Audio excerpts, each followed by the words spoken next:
Je vous retrouve pour le plateau de Regard Croisé. Merci de rester fidèle au programme du soir sur New World. Bienvenue si vous nous rejoignez dans ce troisième numéro de Regard Croisé de cette nouvelle semaine. Encore 4 sujets à aborder avec nos invités. Nous parlerons d'abord du Soudan, le Darfour, encore théâtre d'atrocités faisant entre 10 000 et 15 000 morts selon l'ONU. Après, ce sera le Tchad. Le président Déby rencontre Poutine en Russie lors d'une visite officielle. Notre troisième sujet concerne le Cameroun, première vaccination systématique contre le paludisme au monde. Puis nous terminerons bien évidemment par le Togo, nouvelle configuration pour la prochaine législature. Et pour en parler ce soir, 3 invités sur ce plateau avec moi. Kokouvi Abaili Abassa, vous êtes économiste et analyste politique. Bonsoir et bienvenue. Bonsoir, monsieur Guillaume. Bonsoir aux téléspectateurs. À côté de vous, Germain Pouli, journaliste, directeur de publication de Togo Réveil. Bonsoir Germain et bienvenue. Bonsoir docteur, bonsoir à tous les téléspectateurs de New World TV. Notre troisième invité aujourd'hui, Beausoleil Obekou, député à l'Assemblée nationale, président de l'association Togo pour tous. Bonsoir honorable et bienvenue. Bonsoir docteur, bonsoir aux téléspectateurs de New World TV. Avec vous aujourd'hui, nous allons aborder donc notre premier sujet. Nous prenons la direction du Soudan depuis le conflit qui a éclaté le 15 avril 2023 entre les paramilitaires et les militaires au Soudan. Les exactions ont continué, surtout dans la région du Darfour, à l'ouest du pays, faisant finalement entre 10 000 et 15 000 morts en moins d'un an. Entre 10 000 et 15 000 morts selon l'Organisation des Nations Unies, selon un rapport publié par l'Organisation des Nations Unies. La région de Darfour renvoie déjà à un mauvais souvenir, la guerre au Darfour avec un bilan atroce. Voilà un deuxième épisode peut-être qui se joue encore dans cette région. Que se passe-t-il réellement au Soudan? Pourquoi en est-on arrivé là jusqu'à dénombrer, juste pour cette région, entre 10 000 et 15 000 morts en moins d'un an de conflit, honorable? Oui, au fait, la situation au Darfour est déplorable et ça a commencé à Khartoum avec cette dissension entre le chef de l'armée régulière et le général Daglo, qui est le responsable des forces de soutien rapide. Et cette dissension a amené la guerre au niveau de Khartoum et ça s'est encore élargi au niveau du Darfour. Et le Darfour qui connaît encore une situation dramatique en ce moment. Et l'ONU, le rapport de l'ONU qui vient que l'ONU vient de publier fait état de 10 000 à 15 000 morts et dans une seule ville depuis avril passé, et c'est vraiment déplorable. Et moi je dis souvent que cette guerre du Darfour, excusez-moi le terme, c'est une guerre très stupide, parce qu'on n'avait pas on s'attendait à l'évolution de la situation de manière positive. Et on sortait d'une guerre là où on avait même accusé les Janjaouides, les milices Janjaouides, les ancêtres même des forces des FSR et de génocide. Et à ce moment, on avait même accusé le président d'alors, Béchir, d'être complice avec les Janjaouides qui ont quand même commis des atrocités, comme on avait qualifié en ce moment de génocide. Et actuellement, on parle encore de crimes contre l'humanité et de crimes de guerre. Vraiment, le Soudan n'avait pas à subir encore cette atrocité-là. Au lieu que les gens s'attendent, ça fait partie, c'est partie de la mésentente de 2 personnes. Et actuellement, c'est devenu des rivalités entre 2 fractions qui sont armées. C'est ça aussi le drame. Et quand c'est comme ça, chacun veut contrôler la situation et on est obligé de tuer. Et c'est ce qui n'est pas bon. Et ça fait quand même... ça amène des morts, des déplacés, et vraiment le drame est total. Vivement que les 2 fractions, les rivaux s'attendent, parce que présentement c'est les civils qui paye les pots cassés. Voilà, qui paient les pots cassés. Et souvent, c'est comme ça. Ils font des atrocités pour faire peur aux civils, pour tuer les gens, afin que... Et à la fin, ils s'attendent. Il faut une table ronde pour pouvoir cesser le feu, tout ça. Et après, les belligérants qui s'attendent après, c'est les civils qui payent les pots cassés, comme on vient de le dire. Vraiment, c'est déplorable. Vivement que les gens cessent de prendre leur propre intérêt, à cause de leur propre intérêt, et je le dis, et pour amener jusqu'à s'affronter, et dans les affrontements, tuer des innocents, c'est vraiment déplorable. Il faut qu'on arrive un jour à penser à cesser de ces actes-là pour que les gens puissent vivre en paix. Merci beaucoup à vous, honorable. Germain Pouli, après la chute d'Omar El-Béchir, une transition civile a d'abord été mise sur pied. 2021, elle est renversée par les militaires. Le général Abdel Fattah al-Burhan prend le pouvoir avec pour numéro 2 le général Daglo Emeti. Alors, à partir du 15 avril 2023, la mésentente a grandi entre les deux généraux, ou bien le numéro 1 et le numéro 2 de la transition qui avait évincé la transition civile, et la guerre commence. 9 mois ou pratiquement 10 mois après, nous sommes entre 10 000 et 15 000 morts juste au Darfour, dans la ville de Al-Geneina. Que dire de cette situation? Qu'est-ce qui a amené à une telle atrocité? Voilà, c'est vraiment ce qu'il faut déplorer, parce que voilà une population qui se soulève parce qu'elle ne trouve pas à manger, parce que le prix du pain notamment avait augmenté. Et voilà quelqu'un qui était au pouvoir depuis des années, et on dit qu'il faut le chasser. On met en place une transition. D'abord, ça a été difficile de chasser Omar El-Béchir. Mais là, les populations, en insistant, en descendant régulièrement et en masse dans les rues pendant de longs mois, ont fini par avoir sa peau.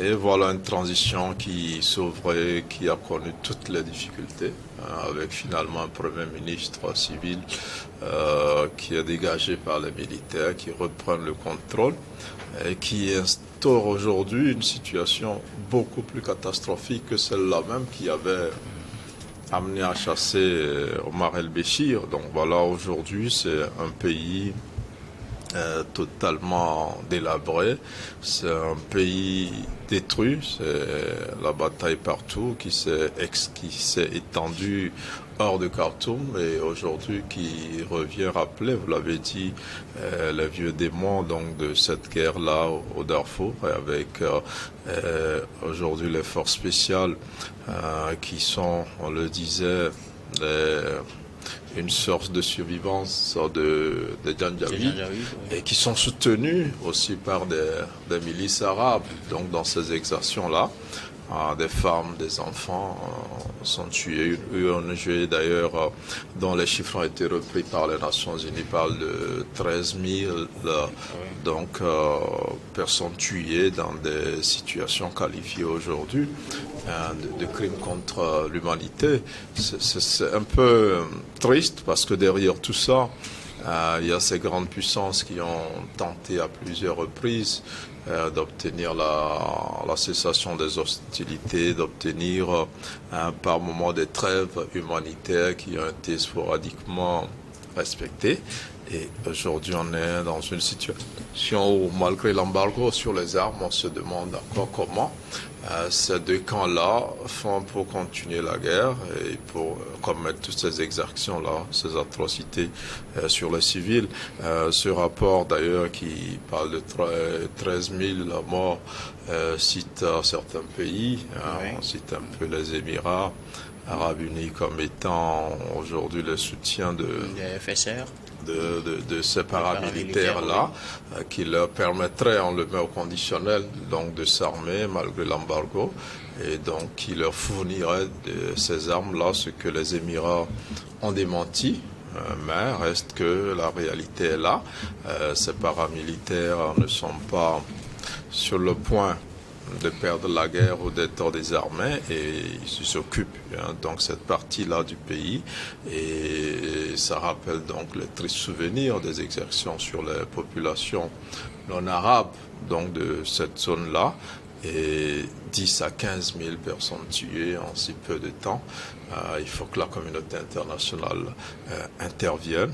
Et malheureusement, on ne voit pas beaucoup les lignes bouger et on ne voit que des zones de conflit poussées un peu partout à travers le monde et on constate que ces puissances-là, qui sont aux Nations Unies, qui sont au Conseil de sécurité, qui ont un poids réel sur le monde, qui était censé avoir ce poids-là, n'arrivent pas donc à juguler toutes ces crises-là. Et aujourd'hui, avec ce qui se passe entre Israël et Gaza, je pense que le Soudan n'est vraiment pas une grande priorité, et malgré tous ces chiffres atroces-là qu'on avance, malgré ce besoin-là, cette nécessité d'intervenir donc pour arrêter ce que l'ONU est en train de décrire comme un crime contre l'humanité. Alors, Abassa, du 15 avril 2023 à nos jours,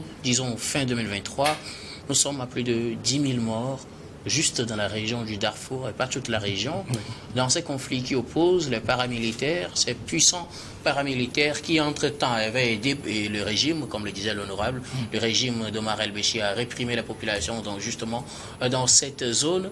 10 000 morts au minimum, maximum 15 000 morts selon les chiffres de l'ONU. Qu'est-ce qui nous amène à de telles atrocités? Je déplore tout ce qui se passe actuellement au niveau du Soudan. Nous regardons seulement les 10 000 à 15 000 morts, mais les gens oublient qu'il y a assez de déplacés.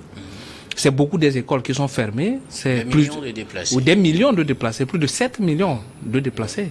Le Tchad qui est dans une situation difficile, qui accueille, qui est obligé d'accueillir assez de Soudanais. C'est une population qui est très affamée parce qu'en cette période de guerre, les déplacés, tout ça là, bon, c'est les efforts d'économie, c'est la production du Soudan qui est en arrêt. C'est vraiment, il est temps pour que cette histoire s'arrête. La guerre entre deux corps habillés, que je peux dire, qui se transforme en situation, comme on appelle, très difficile à toute une population. Moi, j'interpelle beaucoup l'ONU à redoubler d'efforts. C'est vrai que l'ONU est en train de faire beaucoup d'efforts pour essayer de calmer la situation, mais l'ONU doit redoubler d'efforts. Et appeler tous ces pays extérieurs qui fournissent des armes à ces deux groupes de limiter, de respecter l'embargo qui a été lancé, l'embargo contre les armes qui a été lancé au niveau du Soudan. Et en plus, l'Union africaine doit s'impliquer beaucoup pour essayer de ramener les deux positions à un point d'équilibre pour que la stabilité puisse revenir au niveau du Soudan. Sauf que les actions menées ne portent pas réellement de fruits. On a vu les actions de plusieurs pays, les États-Unis, les Émirats arabes unis. D'ailleurs, l'organisation régionale IGAD a tout récemment tenu une rencontre à Kampala pour rapprocher les deux bords. Finalement, les militaires ont refusé de faire le déplacement parce qu'à la même table de discussion, les paramilitaires ont été invités. Quand on est dans une telle situation, est-il possible d'envisager un bout du tunnel très rapidement? Donc vous savez, il est très difficile qu'un État très sérieux répond à des rencontres où les rebelles s'y trouvent. Sauf que au niveau du Soudan, on doit éviter de considérer les FSR comme des rebelles. On doit éviter de puisqu'ils font partie du système et ils ont des armes. Ils sont bien, les armes ont été dotées par l'État. Au départ, même si aujourd'hui, la particularité de ce conflit. Voilà, de ce conflit. Donc c'est un conflit très, comme on appelle, compliqué. Ce n'est pas comme ce qui se passe dans certains pays où on dit les rebelles, par exemple, comme au niveau du Congo, on peut accuser M23 des rébellions. Mais au niveau du Soudan, c'est deux conflits armés. C'est comme par exemple comme on avait l'armée s'est divisée en deux. Ou les affrontements. C'est vrai qu'on appelle les autres là, comme on appelle les paramilitaires, mais ce sont des militaires. Ils ont des armes. Formés sur l'État pour une situation donnée. Voilà. Donc leur, comme on appelle, invitation pour une conciliation ne doit pas être considérée comme un État régulier qui est invité, comme on appelle, un gouvernement régulier qui est invité avec, comme on appelle, des rebelles à qui on refuse de discuter. La discussion doit être... Est-il envisageable aujourd'hui? Oui, à l'état actuel des choses? Bien sûr, il faudrait que tout le monde s'implique. Je peux dire que, comme on appelle, l'ONU a l'obligation, puisque l'ONU a le mandat de ramener la paix un peu partout, de ramener les deux bords, d'organiser une rencontre formelle avec les deux bords pour que la paix puisse revenir très rapidement au niveau du Soudan. Puisque cette guerre au niveau du Soudan crée des difficultés aux Soudanais, mais aux pays voisins aussi. Merci. Alors, Germain, le bout du tunnel est-il possible ou envisageable très rapidement? Ben, ça va être très difficile, surtout après que un an de conflit pratiquement. Dans cette zone, il y a plusieurs foyers de tension, et donc les choses vont d'ailleurs même en s'aggravant. Oui. Donc je ne sais pas quel pays aujourd'hui, en dehors des États-Unis, en dehors donc de ces grands pays arabes qui soutiennent d'une manière ou d'une autre chacun des deux camps, on pourra, et qui d'autre pourra donc faire ce travail-là. Et comme je le disais tantôt, avec ce qui se passe entre Israël et Gaza, ça va être encore plus difficile.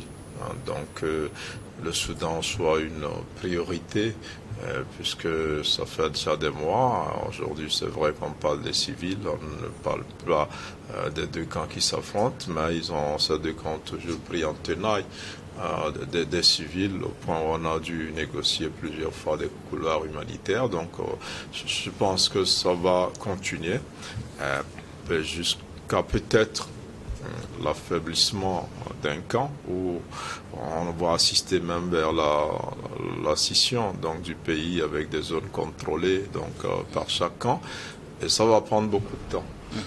C'est vrai que c'est pas notre souhait, mais malheureusement, quand on voit l'échec de toutes les médiations qui ont été menées, et aujourd'hui, quand on voit là où ceux-là qui pouvaient intervenir, là où ils mettent leur énergie, je ne pense pas que le Soudan soit une priorité, mais l'ONU fait très bien de rappeler le drame qui est en train de se jouer là-bas, surtout au niveau des civils, parce que même si on ne peut pas faire grand-chose pour les combattants parce qu'ils sont à l'origine de la situation, il faut se battre pour ces civils-là qui ne sont pas mêlés à cette guerre-là, ces civils-là qui se déplacent massivement pour échapper, mais d'autres qui ne savent où aller, qui sont obligés de rester sur place. Donc il faut que ça se passe maintenant. Le bout de tunnel, je suis un peu pessimiste,